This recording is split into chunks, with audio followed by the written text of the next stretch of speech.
Tamarind ginger fish.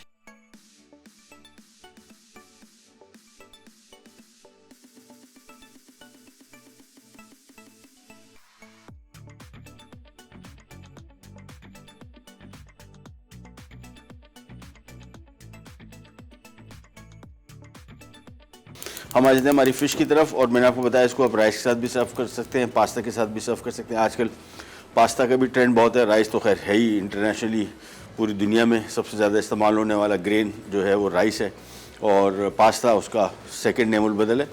यह आ गया पतीला, इसमें आ गया खूब सारा नमक, और इसके बाद आ गया इसमें ये फरफाले पास्ता। बस इतना काफ़ी है।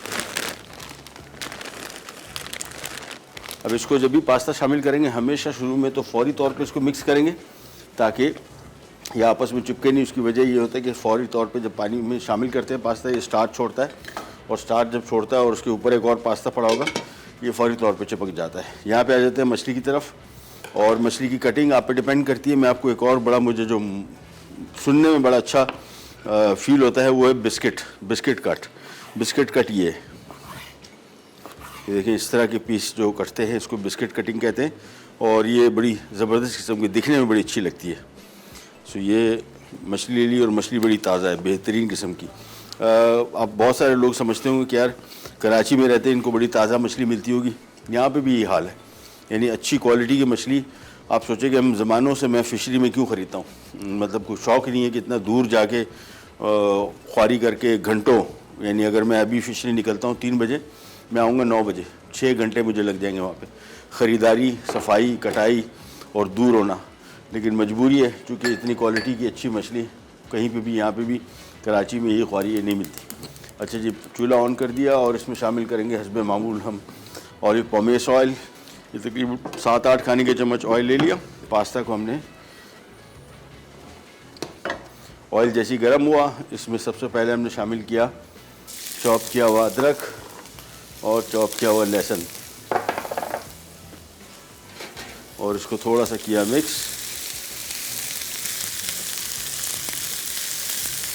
अब इसमें शामिल कर देंगे हम, हल्का सा फ्राई करना है, बहुत ज़्यादा ब्राउन नहीं करना है, क्योंकि अभी मछली शामिल करेंगे वैसे भी ये ब्राउन होना शुरू हो जाएगा। एक एक करके मछली की बिस्किट कट हमने इसमें शामिल कर दिए। कोई सी मछली शामिल कर सकते हैं, बस बोनलेस होनी चाहिए, क्योंकि जो खाने वाला है इस तरह की डिश में उसको आइडिया है कि ये बोनलेस ही है। ये आगे बोनलेस, और दरियाई हो, समंदरी हो, फार्म की हो, कोई सी मछली, बस इसकी ग़िज़ाइयत बहुत सारे लोग समझते हैं कि जी फार्म की मछली और इसकी मछली में ज़मीन आसमान का फ़र्क है। ज़मीन आसमान का फ़र्क नहीं, नस्ल वही है, मछली वही है, सिर्फ थोड़ा फार्म की मछली फार्म की होती है, और समंदर की मछली ऑर्गेनिक है, नेचुरल है, नेचुरल इन्वायरमेंट में पली बढ़ती है। लेकिन ऐसे नहीं है कि इसके बहुत ज़्यादा नुकसान आते। 2 अदर चिकन क्यूब में इसमें अभी से शामिल कर रहा हूँ, और तो मिक्स किया। अब इसकी आंच में थोड़ी सी धीमी कर रहा हूँ, क्योंकि ऐसा ना हो कि लहसुन अदरक इसमें जल जाए। थोड़ा सा नमक मिल जाएगा माजिद भाई, जो नमक मैंने सारा पास्ता में इस्तेमाल कर लिया। चिकन क्यूब वैसे शामिल कर रहे हैं, इसमें काफ़ी नमक होता है, लेकिन जितनी डिश क्वांटिटी इसमें है उसके हिसाब से थोड़ा सा कम है। और इमली और लेमन जूस का कॉम्बिनेशन है, तो इमली लेमन जूस के साथ ये काफ़ी चटपटी खट्टी मछली बनेगी। आप अपने हिसाब से देख लीजिएगा, जितना आपने इसको चटपटा करना है, माइनस करना है, इसमें से बिल्कुल कम करना है, ये आपके अपने चॉइस के हिसाब से। ये मैं चिकन क्यूब को थोड़ा सा तोड़ रहा हूँ, और थोड़ा सा नमक मैंने शामिल कर दिया बस। तो इसके बाद इन पीसेस को हमने पलटा,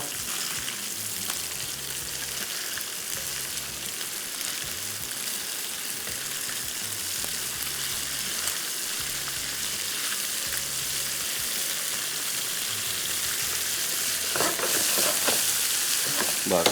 कुकिंग टाइम मछली का 7-8 मिनट होता है टोटल, इससे ज़्यादा इसको पकाना भी नहीं चाहिए, और टूट जाएगी, ये सारी शेप ख़राब हो जाएगी। तो मेक श्योर कि इससे ज़्यादा इसको ना पकाएं। थोड़ा सा मैं इसको कर रहा हूँ मिक्स, और उसके बाद इसका चूल्हा कर रहा हूँ बंद। उसके बंद करने की वजह यह है कि इसमें भी जो काम मज़ीद बाकी है वो मैं थोड़ा सा बाद में करूँगा। मैं इसका चूल्हा बंद कर दिया। मछली मेरे हिसाब से ऑलमोस्ट पक चुकी है। पास्ता की तरफ आते हैं। पास्ता को थोड़ा सा मिक्स किया। ये हमारा जिंजर और टैमरिंड फ़िश अब इख्तितामी मराइल में।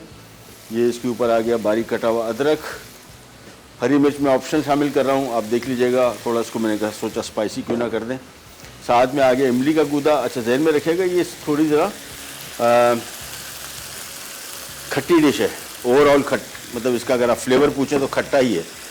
कितना खट्टा है ये आप अपने डिपेंड करता है। मैं इसमें लेमन जूस भी शामिल कर रहा हूँ और साथ में इमली का गूदा भी। और अब इसको मिक्स किया और तेज़ आंच पे इसको हमने मैक्सिमम 5 मिनट पकाना है। बस ये मछली को हमने पकाना है और खटास में इसकी चेक कर लेता हूँ। थोड़ा सा नमक, बड़ी मज़े की, मतलब मैं एक्सपेक्ट नहीं कर रहा था। मुझे थोड़ा ज़रा, मैंने पहली दफ़ा पकाई है और मुझे आइडिया था तो कि खट्टी चटपटी होगी, लेकिन एक तो चटपटापन है, ऐसा चटपटापन नहीं है, मज़े का चटपटापन। और ये पास्ता के साथ या राइस के साथ, दोनों के साथ बेहतरीन चलेगी। जिंजर और आ जाएगा क्योंकि जिंजर टैमरिंड फ़िश है। और इसके बाद चूल्हा बंद, बस ये हो गई तैयार मिनटों में।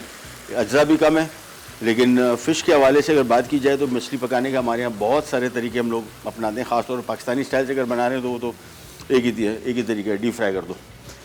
लेकिन बहुत सारे तरीके, ग्रिल फ़िश, अब यहाँ पे ऐसा बंदोबस्त नहीं है स्टूडियो के अंदर कि हम लोग ग्रिल फ़िश बनाएं। मुझे सबसे ज़्यादा जो इसके तरीक़ेकार मछली का पसंद है वो बेक्ड या ग्रिल्ड। डीप फ्राइड भी मज़े का है, लेकिन उसको कम से कम बनाना चाहिए। और बहुत सारे तरीके इंशाल्लाह आगे जाके बेक्ड फ़िश के मैं अपने शो में बनाई भी है और आगे जाके और भी बनाएंगे। बहुत ही अच्छा जायका आया कि जो कॉम्बिनेशन बना ना इसका इमली का और साथ में जिंजर का, थोड़ा गार्लिक भी ज़्यादा था, उसके साथ पास्ता के साथ भी सर्व किया, प्लेन भी रख दिया और साथ में हरी मिर्च का बड़ा अच्छा जायका है। सो ये कॉम्बिनेशन ट्राई कीजिएगा और बताइएगा आपको कैसी लगी। टैमरिंड जिंजर फिश अज्जा फिश बोनलेस 500 ग्राम, लहसुन चॉप 2 खाने के चमचे, अदरक चॉप 2 खाने के चमचे, तेल 6 खाने के चमचे, tamarind ginger sauce 1.5 cup, lemon juice 1/3 cup, अदरक स्लाइस 3 खाने के चमचे, चिकन क्यूब 2 अदद।